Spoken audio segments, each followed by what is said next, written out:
Hello everyone, welcome once again to this online platform Sushma Singh Academy. How are you all? I hope you all are good. Today in this video we will discuss question number 111 to 120 in the series of most important 500 questions. So without delaying any time, let's begin the class. Question number 1 is Fortinbras is a character in Shakespeare's. Fortinbras character Shakespeare's के किस play में होता है? Options are King Lear, Othello, Hamlet या Julius Caesar. What will be the right answer for this question? Hamlet. Fortinbras एक young man होता है जो कि विलियम शेक्सपियर के हैमलेट प्ले में होता है. विलियम शेक्सपियर के 4 मेजर ट्रेजेडीज मानी जाती हैं, जिनमें हैं Hamlet, Macbeth, Othello and King Lear. और विलियम शेक्सपियर का जन्म हुआ था 1564 को in Stratford Avon Avon. Question number next is which of the following is not a character in as you like it. इनमें से कौन सा character as you like it में नहीं है? Options are Rosalind, Celia, Orlando या Portia. इसका right answer क्या होगा? रोजालिंड, सीलिया एंड ओरलैंडो ये तीनों characters as you like it में होते हैं, but Portia as you like it में नहीं पाई जाती. ये होती है द मर्चेंट ऑफ वेनिस में, और पोर्शिया एक वेल्दी एरेस होती है बेलमोंट की. सो ये कैरेक्टर किस में पाई जाती हैं? ये पाई जाती हैं द मर्चेंट ऑफ वेनिस में. ये एक फेमस स्पीच डिलीवर करती हैं. वो फेमस स्पीच क्या होती है? The equality of mercy is not strength. ये काफ़ी पॉपुलर स्पीच है जो कि डिलीवर्ड की गई है पोर्शिया के द्वारा और काफ़ी एग्जाम्स में पूछी जा चुकी हैं. और द मर्चेंट ऑफ वेनिस जो लिखा गया है इसकी फॉर्म है tragicomedy. Merchant of Venice की फॉर्म क्या है? ये है ट्रेजी कॉमेडी. और विलियम शेक्सपियर बिलोंग करते हैं to the age of Elizabeth. Question number 3 is William Shakespeare belonged to the. William Shakespeare जो बिलोंग करते हैं किस एज को करते हैं? Restoration age, Victorian age, Elizabethan age या रोमांटिक एज. इसका राइट आंसर क्या होगा? Right answer is Elizabethan age. William Shakespeare belong करते हैं एलिजाबेथन एज को, और ये एज मानी जाती हैं ग्रेट वेव की इंग्लिश नेशनलिज्म में. द रिनेसेंस इन इंग्लैंड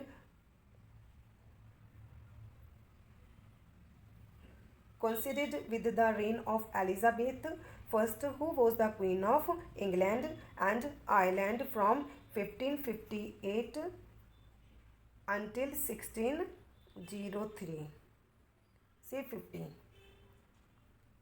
और it is often referred to Elizabethan age or period. The arts flourished under Elizabeth I.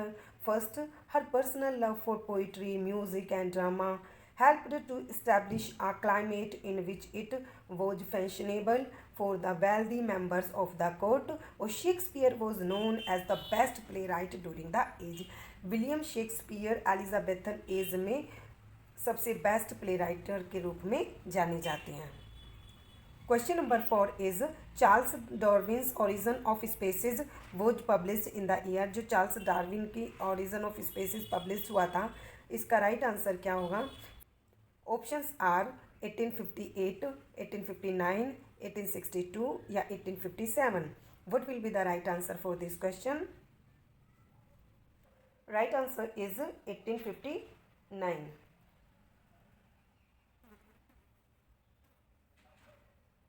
Origin of species Charles Darwin के द्वारा पब्लिश किया गया था 24 नवंबर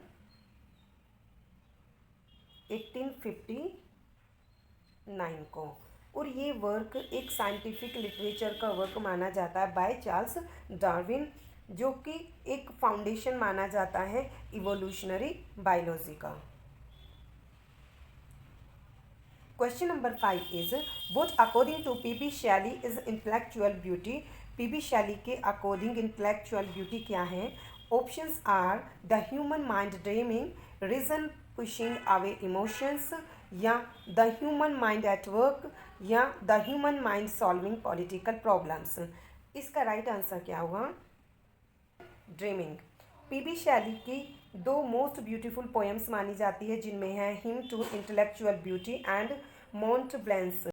और the hymn to intellectual beauty reveals करती हैं influence of Wordsworth of his Tintern Abbey and ode intimations on immortality. Wordsworth ने जो वर्क टिंटन एबे में किया है, सेम चीज़ें शैली ने हिम टू इंटेलेक्चुअल ब्यूटी में की हैं। ये सजेस्ट करते हैं how his imagination sensitivity were formed by nature and more significantly by visitations from the shadowing power of intellectual beauty, and how in turn he dedicated his poetic powers to intellectual beauty. Question number 6 is which poem of William Wordsworth is considered his greatest autobiographical poem? William Wordsworth की कौन सी poem greatest autobiographical epic में consider की जाती हैं? Options are guilt and sorrow, the prelude, the excursion या Peter Bell. What will be the right answer for this question? Right answer is the prelude. Prelude can be considered as his greatest autobiographical epic. In reading poems, I found myself falling through a little hole into the something more extensive than the words around it, or this often happened in Wordsworth, particularly in The Prelude, or The Prelude is the Wordsworth's greatest autobiographical epic. One is lyrical ballads comprises poems by Wordsworth, and जो lyrical ballads right किया गया है ये Wordsworth और किसके द्वारा right की गई हैं? ऑप्शंस हैं किट्स, शैली, कॉलरिज एंड बैरोन। इसका राइट आंसर क्या होगा? कॉलरिज। लिरिकल बैलेड्स एक कलेक्शन है पोएम्स का जो कि फर्स्ट पब्लिश्ड हुआ था 1798 में वर्ड्सवर्थ और एस.टी. कॉलरिज के द्वारा, और most of the poems in the 1798 edition were written by Wordsworth with Coleridge contributing only 4 poems. इसमें ओनली Coleridge ने 4 poems कंट्रीब्यूट की थी और बाकी सभी poems किसकी थी? वो थी विलियम वर्ड्सवर्थ की, including one of his most famous work, The Rime of the Ancient Mariner. और सेकेंड एडिशन इसका पब्लिश्ड हुआ था 1800 में 2 वॉल्यूम्स में. Only Wordsworth name appeared in the title page. और the rime of the ancient mariner ये consist करती है 7 पार्ट्स को. So the rime of the ancient mariner में कितने पार्ट्स आते हैं? वो आते हैं 7 पार्ट्स. चिमनी स्वीपर इज, जो प्रेज ऑफ चिमनी स्वीपर क्या है? A poem by William Blake, an elegy by William Wordsworth, an essay by Charles Lamb, an essay by William Hazlitt. What will be the right answer for this question? So right answer is an essay by Charles Lamb. The Praise of Chimney Sweepers, it is an essay by Charles Lamb, or in this essay he asks the gentleman to give a penny to the poor chimney sweepers, young boys who are out on cold mornings. और Charles Lamb को prince कहा जाता है among English essayist. इनके other popular works हैं जैसे essay of Elia, tales from Shakespeare, the old familiar faces, the tale of Rosamund Gray and old blind Margaret. So these are some famous works by Charles Lamb. Question number 9 is, in Goldsworthy Justice, the law is what it is, a majestic edifice sheltering all of us, each stone of which rests on another, has been said by. ये किसके द्वारा कहा गया justice में? Cashier के द्वारा, lawyer, manager या जज के द्वारा? इसका राइट आंसर क्या होगा? So the law is what it is, a majestic edifice sheltering all of us, each stone of which rests on another, it been shed by the judge. इसका right answer होगा जज. सो John गोल्ड्सवर्दी use करते हैं एक pseudonym जिसको जाना जाता है जॉन सिन जॉन के नेम से. John Shin John.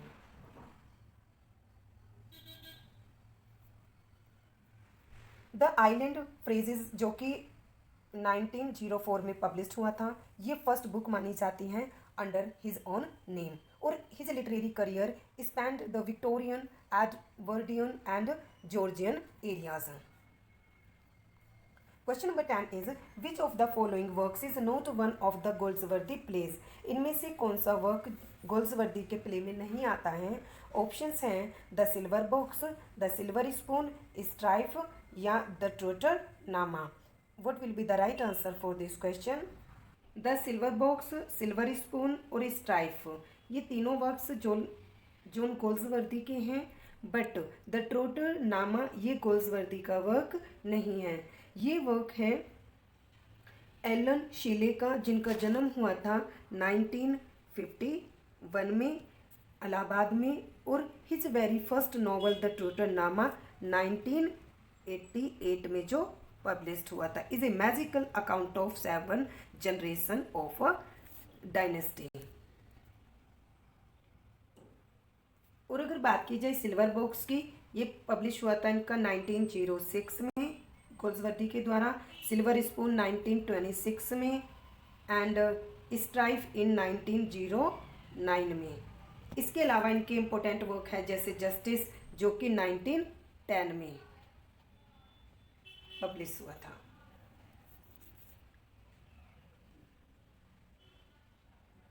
So thanks for watching this video अगर पसंद आया है सो वीडियो को लाइक, शेयर एंड चैनल को सब्सक्राइब करना ना भूलें।